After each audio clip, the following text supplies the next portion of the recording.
Welcome back, everybody. This is Pucks from the Pine Tree Pod. I'm your host, Benjamin Kennedy. Thank you so much for checking this out today. We are now a couple of weeks into the NHL season. How is everybody feeling out there?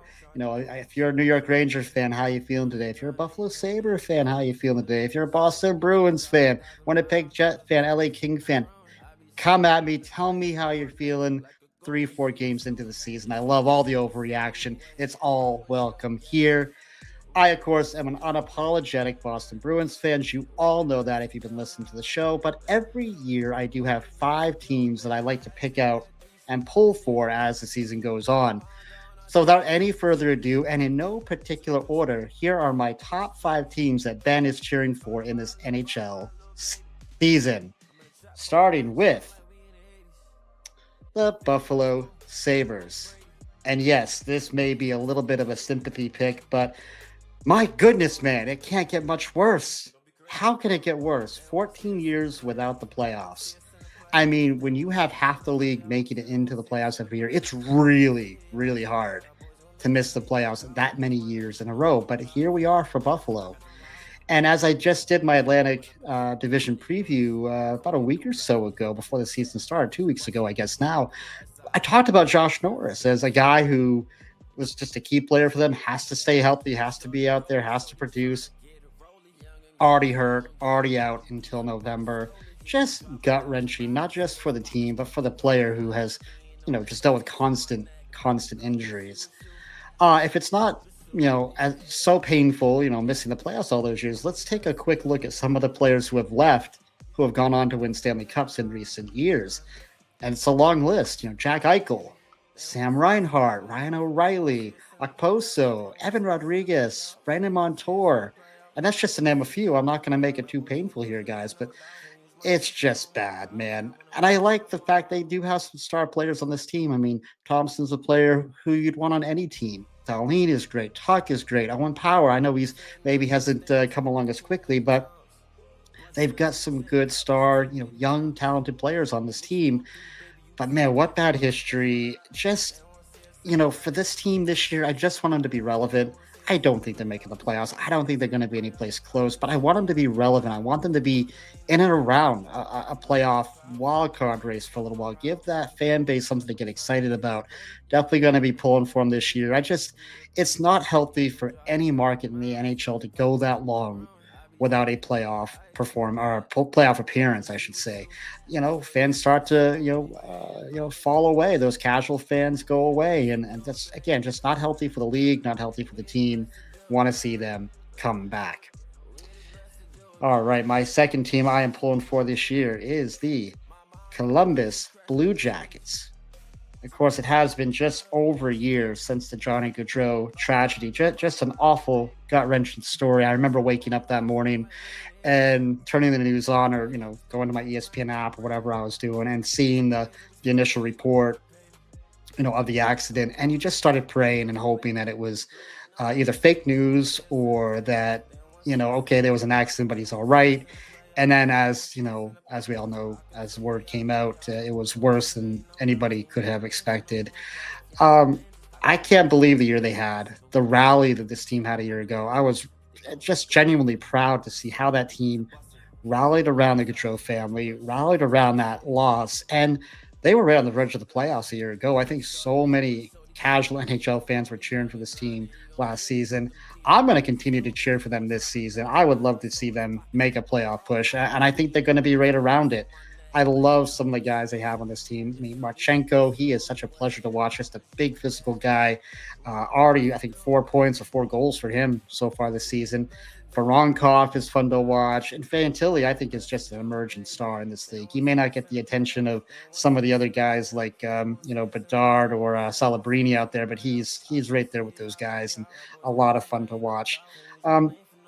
More of a kind of off the ice, and I love their management here too. I know it's maybe a little nerdy to talk about, team management, but Don Waddell is one of the best GMs in the league. He of course came from Carolina, been in the NHL for a long time, knows how to build a team, knows how to build a culture. And Dean Evason, One of my favorite coaches, but also probably has the best grumpy NHL hockey coach face you're going to find.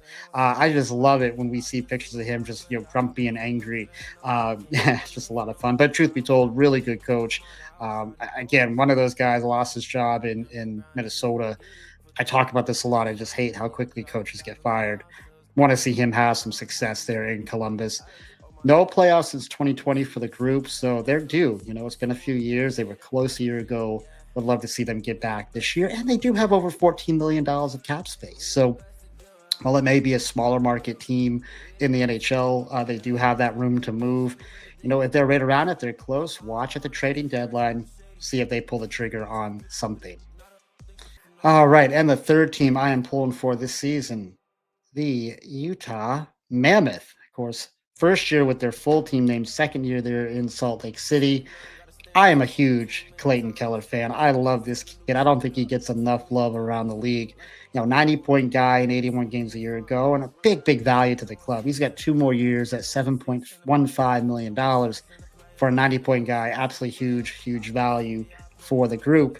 Logan Cooley, another young kid, very exciting player here, only 21 years old, gonna be a stud player in the league. And of course, they make the JJ Peterka trade with Buffalo. Just thought that was a brilliant move. I think he's going to fit in so well there as the season goes on for Utah. But not to be lost in the shuffle, you have Dylan Gunther, another young player here, had 60 points a year ago. That's up from 35 the year prior, so a 25-point gain. Hard to keep that ratio up. Yeah, I'm not sure anybody's expecting him to be an 85-point player this year if you do that math, but great trajectory. Could he be a point per game type of guy? I mean, there's a lot of offensive, young talent on this team. And overall, a new emerging NHL market. Yes, they have had hockey there in Utah for a lot of years, professional hockey for a lot of years, but having now their second season in the NHL, you want to see markets like this have some early success, a lot like Vegas did, to really get that established base there for the fans and for the corporate dollars, all that good stuff. Just like we talked about Buffalo not making the playoffs all those seasons and the erosion that can happen to a club. You want to see this club get off to a good start, make the playoffs this year, build some of that momentum, build that foundation, build that culture in the city. And yeah, let's see if a lot of people have them in the playoffs this year as a wildcard team. That Central is going to be really, really tough. Going to be a lot of fun to watch. All right, next on my list, going out west, the Anaheim Ducks, another team I will be pulling for this year. No playoffs for the Ducks since 2018, so it has been a little bit of a drought. I just absolutely love the mix of veterans and youth on this club. You've got a first line potential on this team of McTavish, Gauthier, and Seneca. That's an average age of around 21 years old. That's pretty cool. And already through 3 games, they got 11 points out of that front line. You got the young kid, Leo Carlson, who's emerging. He's got 5 points in 3 games so far. And then you mix in this just group of veterans, Kreider, Killorn, Terry, who's of course been there for a while, Granlund. Then you add Trouba, Gudis, the captain, who's been there for a few years. It's just a great group of veteran guys, some tough guys in there, guys who know how to score. I think Kreider's been off to a good start. If I do remember, I think he's got 5 points so far in the 3 games. And then you go to the net with Dostal. Is he the real deal? I think there's a lot of questions about him right now. A young goaltender, first year without John Gibson being there. I think a lot of people see him as, a legit number one franchise type goaltender. I think he has the talent to do it. And then let's go to the head coach, something we talked about this summer, Joe Quenneville. Listen, if you want to get your team from out of the playoffs to the playoffs and then to the playoffs to a Stanley Cup, you hire Joe Quenneville. His career points percentage in the regular season, 612. So just amazing there. And his playoff win percentage, 538. 3 cups, of course, with the Chicago Blackhawks. And had he not lost his job in Florida, I have no doubt they might have won a Stanley Cup before they did if he had stayed there. So I just like so much what they have. Again, the mixture of players, the young players who are emerging, the veteran guys they have, the goaltender emerging at just the right time, and then a championship level coach. And again, no playoffs for 6-7 years now. So let's get them back to the playoffs. Let's give us a reason to stay up here and watch some West Coast hockey. And the last team I am pulling for this year, President's Trophy winner from a year ago, the Winnipeg Jets. I think actually this is the only team of the five that was a playoff team from a year ago that I am pulling for this year. What been around it, man. They've just been around it for a few years, right? They're typically in the playoffs. They were in the President's winners a year ago, best record in the NHL. And I just want to see them get to a cup. Let's win the West this year, guys. They've, as I say, been right around it. They did finally win a playoff series a year ago after back-to-back first-round exits. When I look at this team, and again, I'm sitting out here on the East Coast, and this might be not as true in Western Canada or Central Canada, but there are a lot of players on this team that I would call underappreciated stars that don't get the limelight of East Coast, New York City, type situations, right? But Kyle Connor, this is a name, 616 games played. He's got 287 goals, 300 assists, 587 points, almost a point per game kind of guy. And I think a lot of casual fans probably don't know a lot about Kyle Connor. Mark Scheifele, 882 games played for him. He's at an 810 points for his career. Again, almost a point per game. Defenseman Josh Morrissey, one of the best defenders in the game.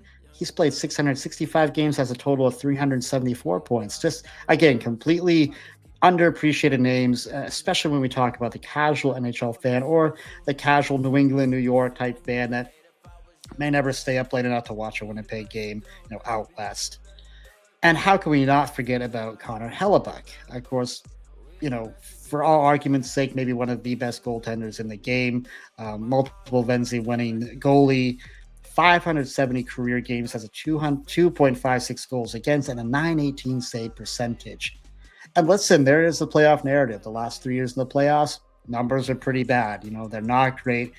Bounced back a little bit last year, but still not his best. But when you look at his total games played in the playoffs, it's 58 games, 2.9 goals against, and a 903 save percentage. He had earlier success, in some of those first series going years back that make those numbers look a little bit better. Just as a hockey fan, you want to see greatness. He's an absolutely great goaltender. I want to see him get over this hump, have better playoff success, lead his team to a cup. I think that he clearly has the game to do it. I think they have the stars to do it. And listen, they also have Gustav Nyquist, the old Black Bears. We always like to cheer for our former Black Bears up here. And then Jonathan Toews returns to the NHL, joins Winnipeg, hasn't played since 2023. Future Hall of Famer, of course, cup-winning player all those years back in Chicago. A little bit of a slow start, 1 assist in 3 games, but he has logged over 1,000 games, 1,070 career regular season games, has 884 points.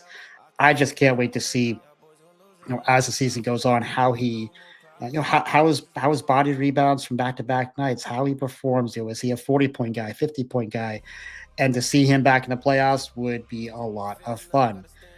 Now, listen, the team does have some hurdles they have to jump early on. They have some injuries to deal with. Cole Perfetti right now out week to week with an ankle. Adam Lowry, we know hip surgery. He's going to be out for a few more weeks as he recovers from that. And then Dylan Sandberg, of course, getting hurt in the preseason, broken wrist or fractured wrist, out 6 to 8 weeks. Really tough news there. But I think they have enough veteran leadership in the room to get through these injuries, start to slowly bring these guys back. And if they can stay relatively healthy beyond that, no reason to think they can't be right back near the top of the Western Conference. Again, a very, very tough Central Division. Going to be a lot of fun to see what happens there. And the last thought on Winnipeg is they are absolutely the smallest city in the NHL in terms of population size. Small market. They're the smallest of the 7 in Canada. And I think when you look at US there, they are, I believe, by a large margin, the smallest city. So, yeah, do they have some disadvantages from maybe a financial perspective, from a corporate dollar perspective? I mean, I'm not right there to see all the details, but you would imagine they have certainly have some disadvantages versus cities like, New York or LA or Philadelphia, things like that, or even Toronto. So you kind of like to cheer for that underdog type situation. And I would love to see them with the team they have, with the veterans they have that I feel are underappreciated. I would love to see them hoist the Stanley Cup this year. I would not be sad about that at all. All right, a few other news and notes here, guys. Of course, some injury news up in Ottawa. Brady Tkachuk Of course, we know what the first reports were he was going to be out for 4 weeks. He is seeking a second opinion. I believe he's in New York City today, hoping to avoid surgery. That would just be a devastating loss to the Ottawa Senators. He is the culture setter for that team, their best player. You take anybody's best player out their team, it's going to be an impact. That could be absolutely devastating to the Senators. So we'll see what he learns there.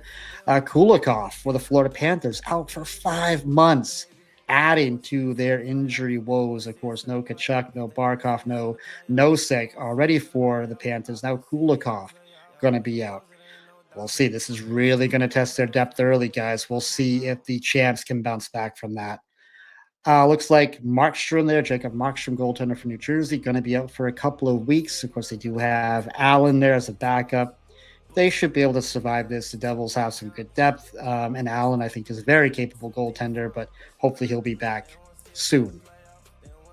And then being reported today out of Chicago, Captain Nick Foligno going to be taking a short leave of absence to be with his daughter. She is going through surgery with her heart disease. So prayers for Nick's daughter.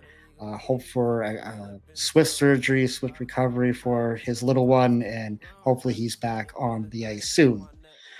Little bit of news for the New York Rangers, of course. This has been widely reported. They are the first team in NHL history to have their first 3 home games all be shutouts. So they have not scored a goal in Madison Square Garden yet. A little bit of tough luck as you watch those games. I know they've been hitting the post a lot, hitting the pipes a lot. A little bit better luck on the road. Feels like they're playing the game the right way, just getting some really bad luck. But yeah, not really a record you want to have here to start the season.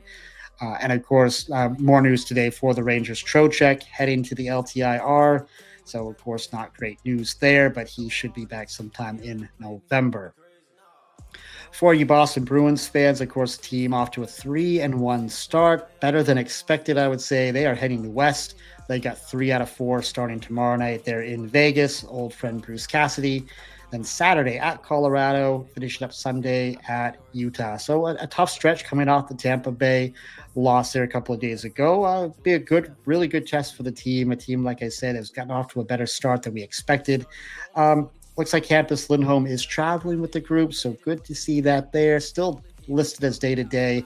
Let's just hope he's avoided anything more serious, because we saw what happens when both he and McAvoy are out. And it was a big point of conversation about the health of that top D pair and how important it was going to be for the Bruins this season.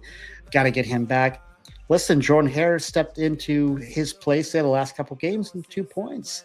Looked pretty good. A lot of conversation. He may stay in the lineup as Lindholm returns.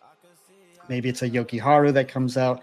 Maybe Mason Lohrei gets a breather. We'll see what happens there, but more to come. Getting away from the NHL, talk a little bit of minor league hockey. Of course, we are still waiting for the final edition of the Maine Mariners roster here, the Boston Bruins ECHL team. Looks like they'll probably have a couple more cuts they have to make.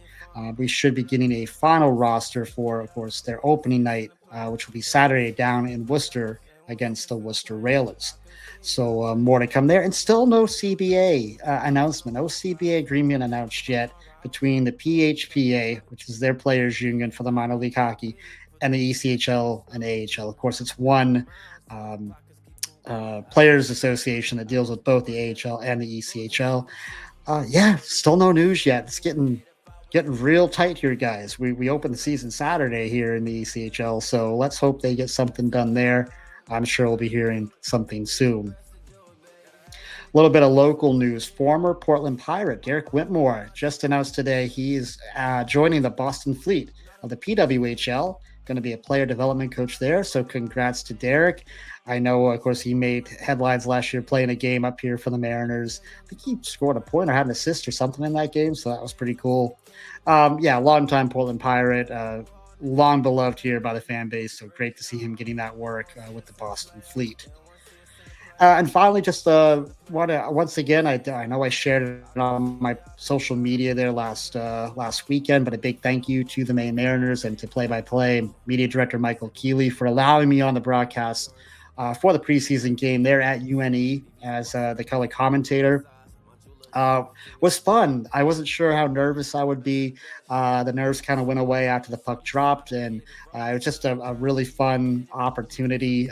I am excited to announce I will be there Sunday afternoon for the Mariners home opener, serving as Mike's color commentator once again.